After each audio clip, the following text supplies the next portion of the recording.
I know something you don't know. I do. I do. I know something you don't know. I can. I can. I know something you don't know. Well, this part you maybe do. I am. I am.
I suddenly realized that I've been doing this all wrong.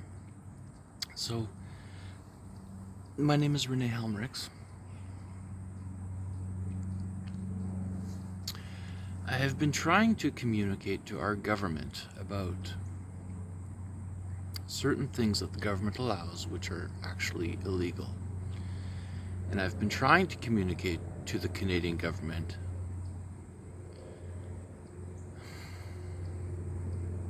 since the summer of 2012.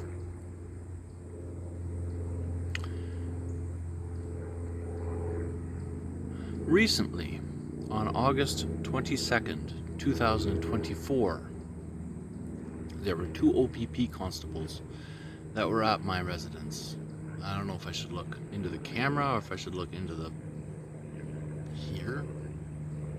So I should look here. Well, that's a very weird place to look. Okay. Okay, well, anyway. I mean, how do I even start? Well, so the constables came by and they told me I had 2 weeks to move out. Yeah. Are OPP constables allowed to tell somebody who has a tenant agreement to live with at his mom's place, unfortunately? But yes, it's a real tenant agreement. The ODSP, Ontario Disability Support Program, has a copy of the agreement. And it stipulates that I pay my mom a certain amount every month, and that, you know, water, electricity, stuff like that is included.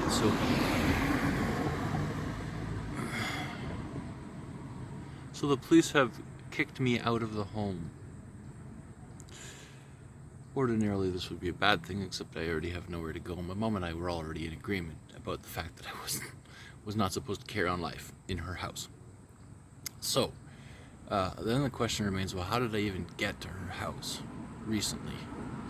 Because I was actually living in Vancouver. It's a very interesting thing there. So, there was this psychiatrist in Vancouver.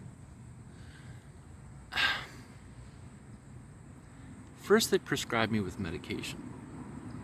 I'm trying to complain about a real problem I have, and they're trying to prescribe me with medication. Go figure. And then I refused to take the medication. Then the nurse objected to me telling the nurse that I consider any of their attempts to insist that I need to take the medication to be an act of criminal harassment, because, I mean, I'm already locked up under your care, so the next step is you're going to inject me, right? Like, this is criminal harassment. That's legally the definition of criminal harassment in Canada. And so he wrote that down on July 2nd, around 10:20, into his log. And I went to my room and I wrote down the exact sentence that I said to Nurse Eugene there in the Siegel building of Vancouver General Hospital, which is a subset of the privatized healthcare system in British Columbia called the Vancouver Coastal Health Authority. Now, it's actually the unlawful offense of treason to privatize a public service like that, because it goes against the Queen, like, directly. And so they didn't tell anybody. So they're doing this Vancouver pilot project on the drugs scene and stuff like that, like to do drugs outside, which is somewhat horrific, actually, especially to see, or to even think about. I mean, like, I walked down a Vancouver street and all of a sudden I saw these people that were, I think, smoking crack on the, like, a park's bench on a busy walkway. I think it was it Grenville Street?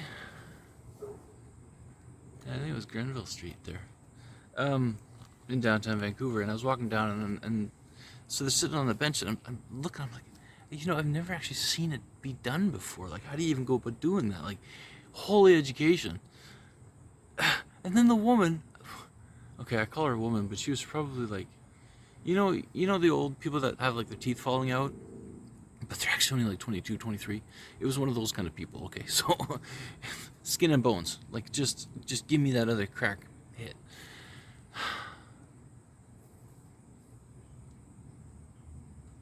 She says, don't look at me, don't look at me.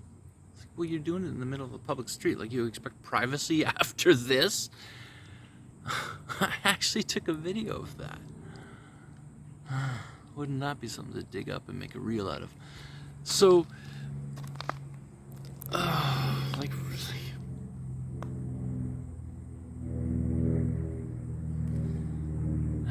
If I should dig that up.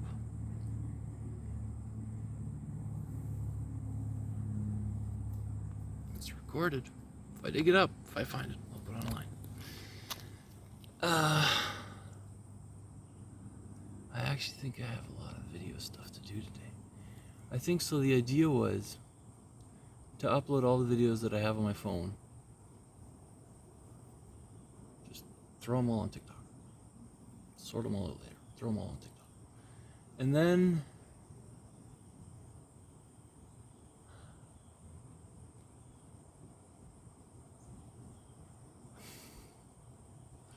Well, that's the secret, you know?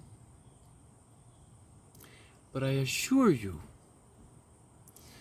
I'm gonna dig up the root of the problem. Most likely. In an unexpected way. So, the goal is to make the news. You really want to make the news right now, really, because, oh dear,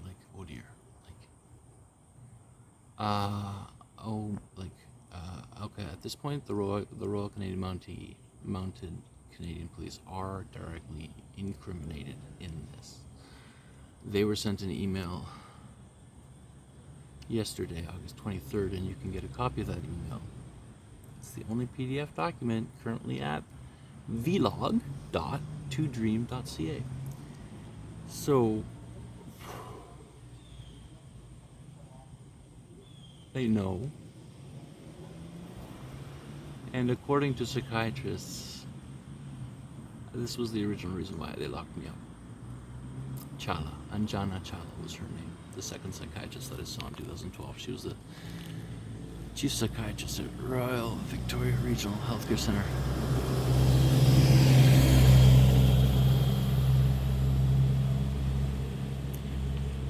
Anjana Challa kept telling me that people would want to hurt me based on my speech or writings, my freedom of speech. Peaceful, not angry. Forgiving, but not interested in repeating insanity. And since they don't understand what insanity means, they don't understand what repeating insanity is like. And I just said no. I said no. No means no. And they were seeing their own attempts to force me to do something that I didn't want to do, that I deemed to be of harm to myself. And they turned my family against me, absolutely. Oh my goodness, that was the first thing they did, was turn my family against me. It's why my family doesn't love me now. Still. In the in-between,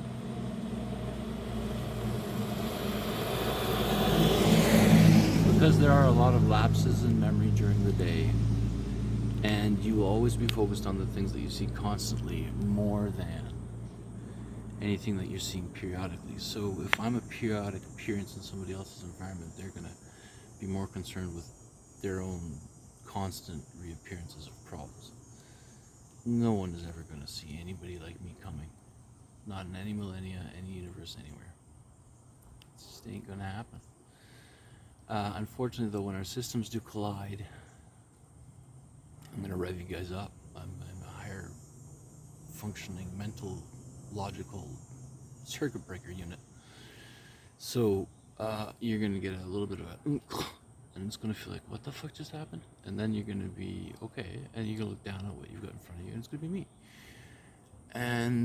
And then all of a sudden you're going to have, your first response is going to be pure ego, like, oh my god, this guy is like the red flag of the world. Yeah, salute to the red flags. Okay, and then also,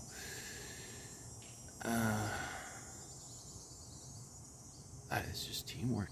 It's just teamwork. You guys don't understand what honesty actually means, and the communists already do. So it's like the Chinese people already understand what honesty means. There's no, if you're at a logical breaking point, is no means no. So Russia's saying no to Ukraine, China's saying no to Taiwan, and I'm saying no to psychiatrists all around the world. And we're being pushed back by the world, and finally we have our backs together at the center of the world, and that's the symbol of the Nobel Peace Prize right there. So I would suggest that on behalf of China and Russia's efforts in order to stay the course of actually accomplishing worldwide peace and keeping Ukraine part of Russia and making sure that the Taiwan people understand that the government of China did not relocate back to Taiwan because the United Nations took a vote on the matter in 1971 and all the United Nations agreed. No, the Chinese government did not relocate to Taiwan. So why is there 3 generations of people that are being mistakenly taught that the Chinese government relocated to Taiwan just so that they can have an army that's bolstered with $13 billion worth of U.S. military equipment and supplies during the Trump administration? And yes, it was 13 billion, even though newspapers said it was only 6 and 8 and 10 billion. So that they can vent their hatred at China one day when China overflies their airspace, which they've already been doing. And Taiwan screams, "You're overflying my airspace!" And then the USA sends a battleship down the strait there just to show we support Taiwan secretly, but we're just showing support. So just remember that, okay? Because the USA has been supporting Taiwan the whole time since the Second World War, and that is exactly why the Chinese people right now are not in actual legal functioning possession of Taiwan. Because the USA have been stopping them the whole time. And that's written down in Trudeau's memoirs, volume 2, where he's talking about his fight to stem the communist takeover of the whole wide world. So they kept Taiwan separate from the communists, and the whole idea always was that it's going to be a coup one day. They're going to come back and they're going to take over China. Well, honestly, it failed. However, the ability lingers, and that's what's worrisome. So if Taiwan does fire one missile at China, China obviously has to respond full force, because China knows that all the democratic countries of the world are going to be on USA's back, and they're going to retaliate against China, and then it's going to be like a world war, everything against one country, and then the one country has to go fight a microdot instead of the whole rest of the world. It's going to be like an implosion of bombs. It's insane. And then after that, whatever's left of China, the bankers will take. Money rules the world. Didn't you know them? The company that prints all of the world's US dollar bills, the reserve currency of the world, is a private company. The Federal Reserve, the word that is written onto the US dollar, the Federal Reserve, is not a USA government. It is a private company. Please understand that, okay? So there's a World Bank, and there's a private printing press for the World Bank, and it's called the country of the United States of America. So who controls the United Nations? What makes clocks tick when the battery stops working,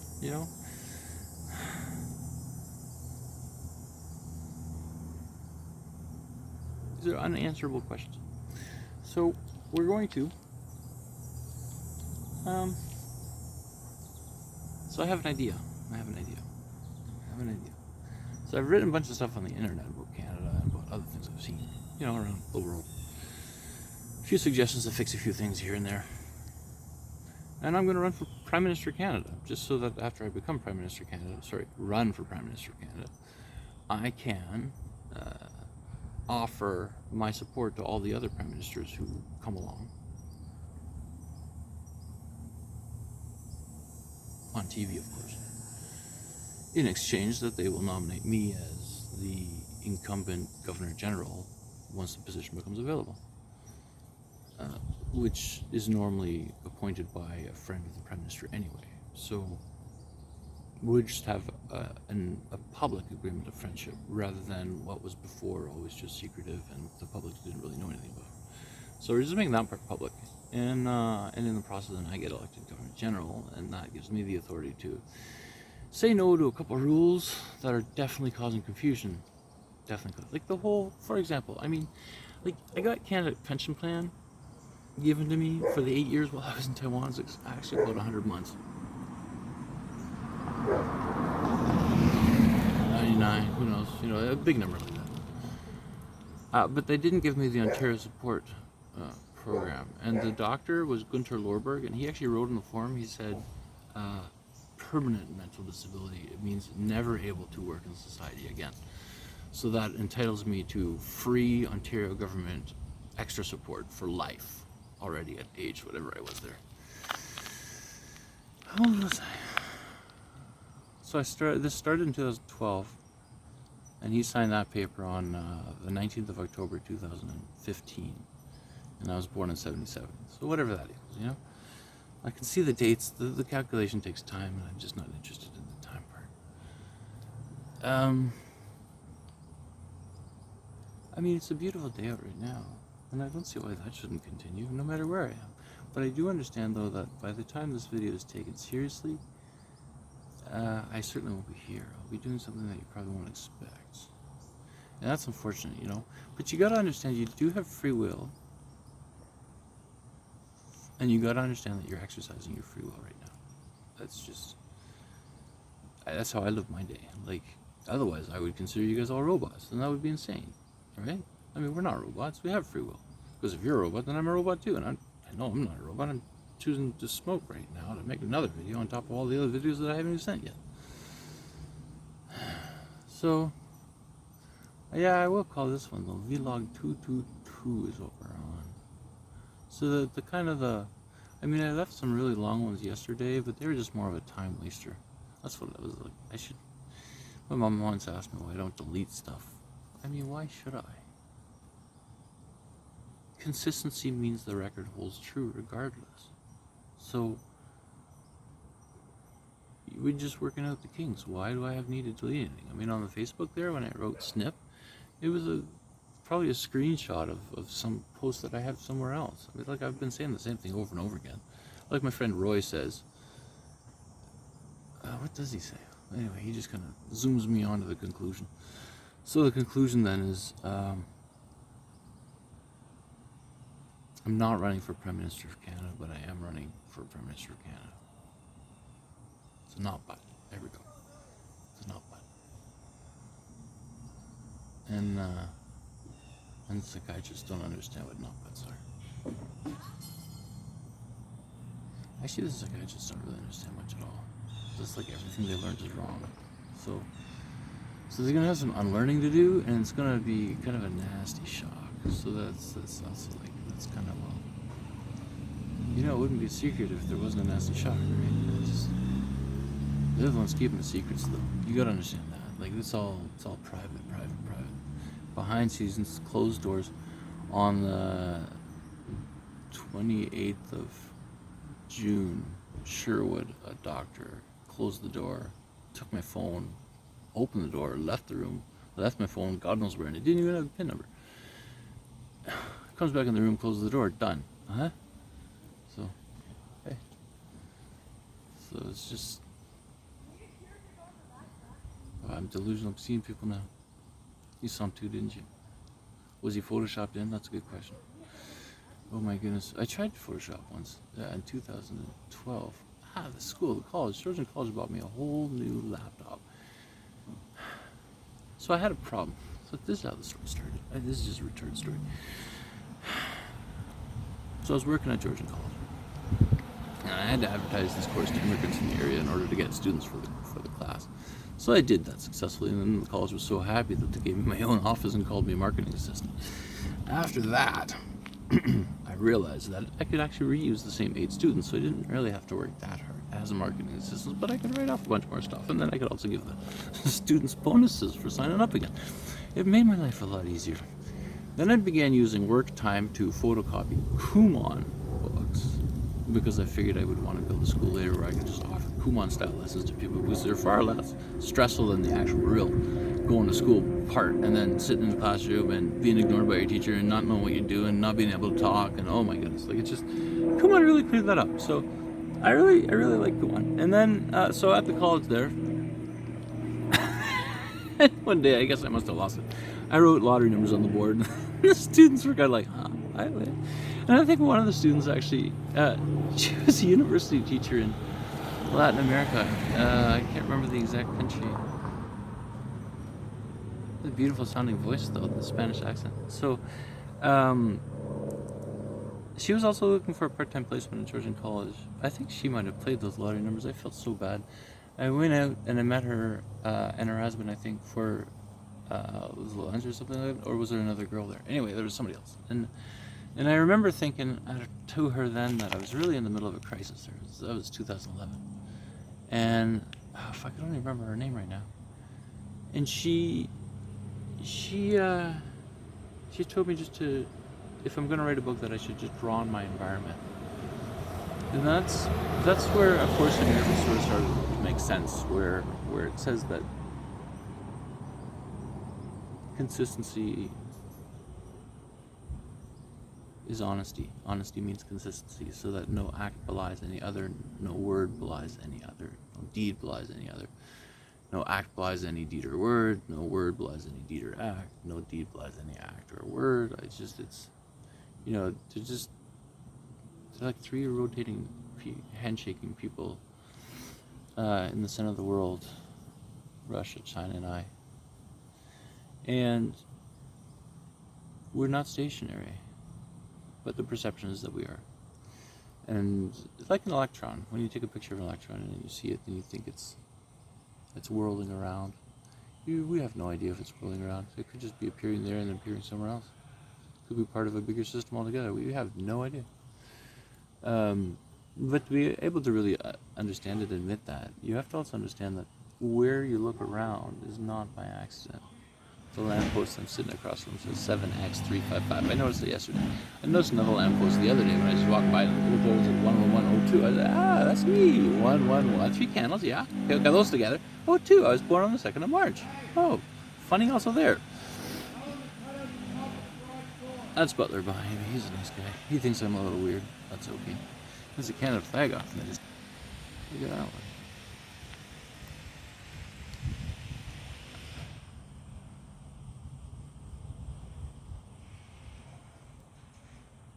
So then the question comes up, there was a news report this morning that a neighbor was offended because somebody in Kitchener, Ontario had put a Nazi flag up in their window.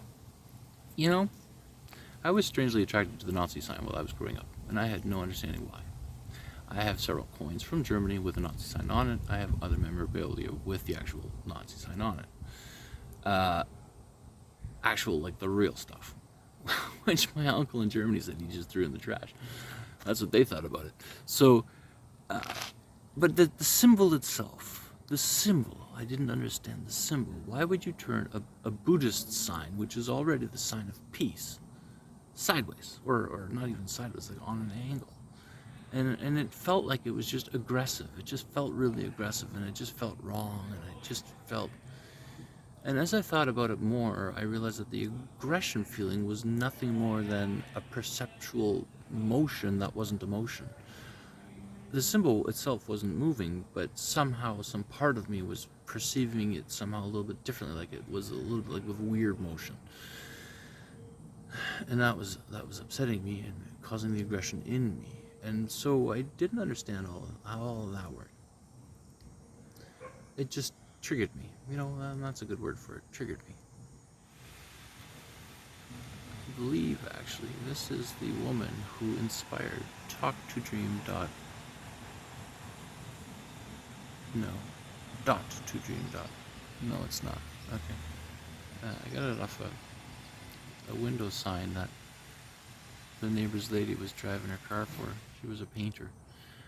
And she had this weird, like, marketing advertisement. I just thought, wow, you know, if I saw that in a glimpse while you were driving by me, it's got your email address, which I might be able to remember, but you've got an extra couple of letters in there that don't make too much sense off the first take, so you got to be standing at a red light for me to remember that one. And the telephone number is lost if you're just driving past me. Your logo is sexy. That causes me to have a second look, but I wouldn't get any contact information from you. And then I thought about, how would I make this different? And then I reduced it, and then it became like, well, why would you need all that extra information? You could just make a name that clicks to more information about that name, and tie them all together that way. So I was playing around with that for a bit, and I think the next guy that comes is gonna like figure stuff out like this. Our bodies will be connected to what we call artificial intelligence. We're actually the artificial intelligence. Our bodies will be connected to what we call artificial intelligence, which is also what the Bible actually foretells there. In the fourth age, we will be electronic and human together. And it won't be bad at all. But our reflexes, mental and physical, will increase. It's going to be awesome. I'm looking forward to it. I mean, I'm not aware of my past, but that doesn't mean that I can't be aware of the future, right? And I've had some serious, strong indications that the past is always aware of the future. So, I don't know much about the past, but I definitely know that from this point forward, I keep my memories. So I'm okay with that. I'm okay with that. You can read about it all on the internet there, Renee4pm.com. I've been making them public for that reason. Was there anything else? Well, we come up with fixes, hey, like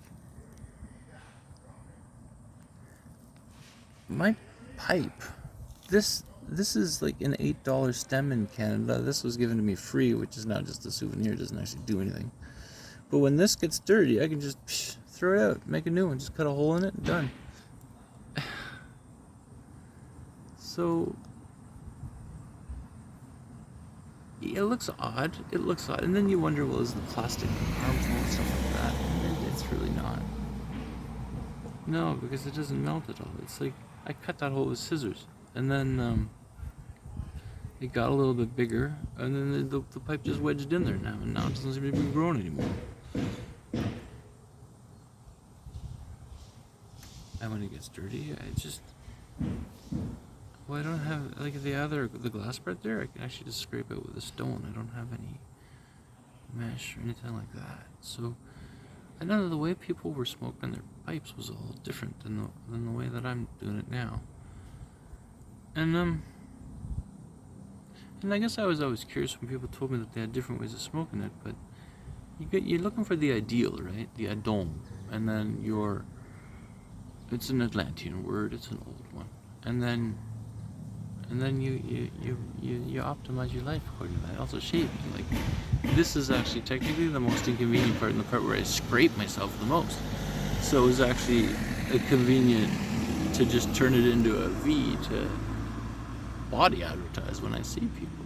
So if you know any of my writings, the V is part of me for vlog and V and Vanessa Evans, favorite writer of mine.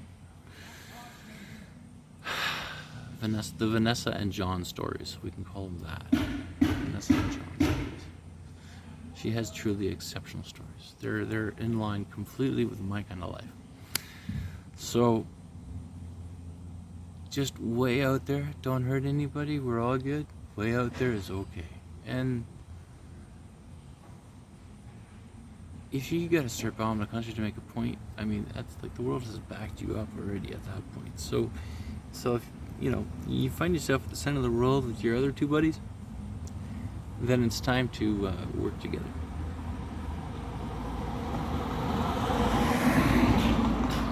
Yeah, I need the news to make this stuff, because everything that happens from this point forward is not going to be very good for anybody in Canada. I mean, there is a limit to news shattering, okay? Like news shattering, and then there's eye crying news shattering. Like, it's just, I don't want your eyes to bleed while you're watching TV, please. So control your tears.